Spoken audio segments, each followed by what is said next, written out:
Greetings, YouTube. Last weekend I had breakfast with some friends, and one of whom is my friend Greg, and he and I have been discussing politics on and off for the past 30 years, though I haven't become truly politically aware probably for the last decade or so. Now, one of the things that we covered during our breakfast was that he had recently read the Libertarian Party political platform, actually given it a thorough read. In fact, I just gave the platform a thorough read for the first time in, I don't know, probably 10 years. And he found that he agreed with them in almost every single one of their points concerning personal liberty. The foreign policy platform, part 3 of their platform, was a mixed bag. And that he found their policies concerning business, the part 2 of their platform, he was completely and utterly opposed to. And I just read it, and I have to confer with my friend. He is correct. The personal liberty section, dealing with expression and communication, personal privacy, personal relationships, abortion, crime and justice, self-defense, are all winners. And if that were the only policies that libertarians would put forth, I would label myself a libertarian. And then we deal with the international affairs, essentially securing liberty, national defense, internal security and individual rights, international affairs, free trade, migration, rights and discrimination, representative government, and self-determination. And it's a mixed bag for me as well. I believe in, of course, military defense. I believe in a very much, unless someone's threatening our nation directly, we shouldn't be involved. But I also believe we should be members of the UN. So if the UN makes a decision that all members should have to get on board with, I support that. The Libertarian Party is pretty much against being entangled in alliances and a bandit's attempt to act as policemen of the world. I don't want the U.S. being policemen of the world, but the UN, that's their job, and we are part of the UN, so there are times when we have to do that. It's just that we should only do it when the UN thinks we should. We shouldn't, for example, illegally invade a nation like, Iraq. Internal security and individual rights. I'm a big believer that the government should not be spying on its citizens, and there should be absolute and complete, utter transparency unless it is an actual part of national defense. Our foreign policies, international affairs, that's a little more hard to figure out. It's more complex than I think the Libertarian giving it. Free trade and migration. I think they fail on this one because I think it's just going to encourage businesses to offshore more of our labor, more of our jobs, and hide more of their money elsewhere. Rights and discrimination, for example, we condemn bigotry is irrational and repugnant. Government should not deny or abridge any individual rights based on sex, wealth, race, color, creed, age, national origin, personal habits, political preferences, or sexual orientation. Well, you see, it's not the government condemning them. We need the government to defend us from the private sector. It is the government's job, the judicial branch, to defend Americans from those who have the economic to be discriminatory. So it is the government's job to defend us. But it's always been. And that's what we need. So that point right there, gone. That makes absolutely no sense. See, the cat's back. And of course, we do need a representative government.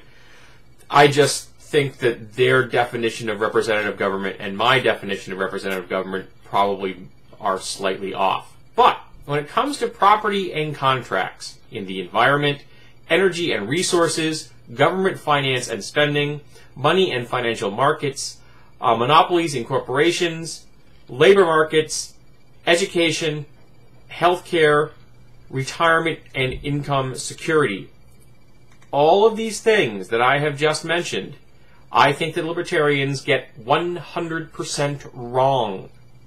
Their political platform, section number 2, would hand over our nation to the corporations in a pretty wrapped box with a bow on top.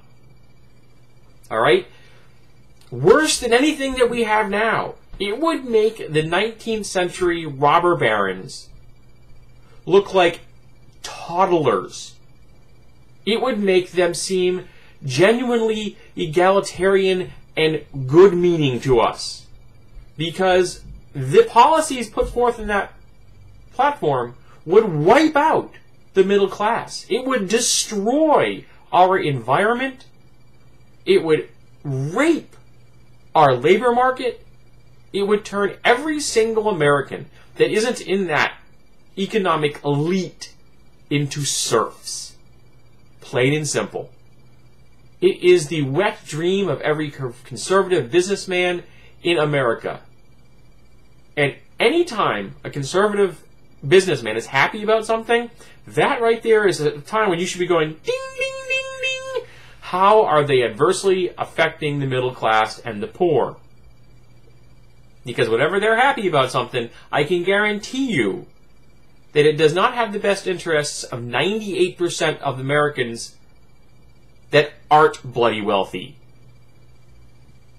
Now, we have enough problems with politicians in America that are voting to support the conservatives. Even Obama keeps coddling them for some unknown reason. And Democrats are spineless when it comes to this particular issue. Why, I have never been able to figure out. Because all they have to do, they don't even have to campaign. All they have to do is show the American people what conservative politicians and conservative businessmen really want to do. That's all they have to do, is just take the actual information, the data of what they've done, what they are doing, and what they want to do, and show it to us. That's all they have to do. And no American voter in that bottom 98% bracket would ever vote for them again. But the Democrats don't do that. Don't know why they don't do that. I think because they like to play nice. Because they want to appeal to the better instincts of Americans. And I applaud that ideal. But the reality is unless you get down there in the dirt and you play politics, you are never going to achieve your ideals. It takes work. Dirty, filthy, nasty work. Work that is going to make slaughterhouse labor from the 19th century seem pristine and clean.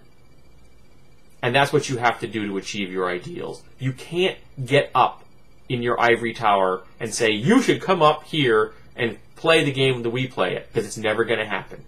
You want to elevate the game to those levels, you have to get down there and change the rules in the real time where they're being fought right now. Don't expect everyone to come up to your level just because you think it's a good idea. So, I know I'm going to get lambasted by libertarians on this. I'm prepared for this, okay? The platform that they've put forth is insane. It makes absolute no sense. Now, the first time I encountered the Libertarian Party way in the past, like 20 years ago, when I really became aware that they were around, it was the policy to abolish OSHA, the Occupational Safety and Health Act of 1972 or 1, I can't remember. But OSHA is the people that protect us laborers, out there, blue-collar workers, in factories and at stores and everywhere else that you could be put in danger by a corporation. It is OSHA that's really in charge of making sure that they don't do that and prosecuting them in the case that they do. And when I heard that the libertarians wanted to abolish OSHA, I'm like, you are nuts! Because even though OSHA is next to toothless, it has still saved thousands, tens of thousands of lives. It has saved me pain and suffering and blindness. Okay? So you want to abolish OSHA? You better start digging the graves right now for all the people that will be killed by the private sector. Because that is what will happen. Those are the results you will get. Dead people, maimed people like me. So, I'm sorry that I can't support the libertarians. I think they have some great ideas when it comes to personal liberty, and I think that they just want to hand over our nation to the financial elite when it comes to business.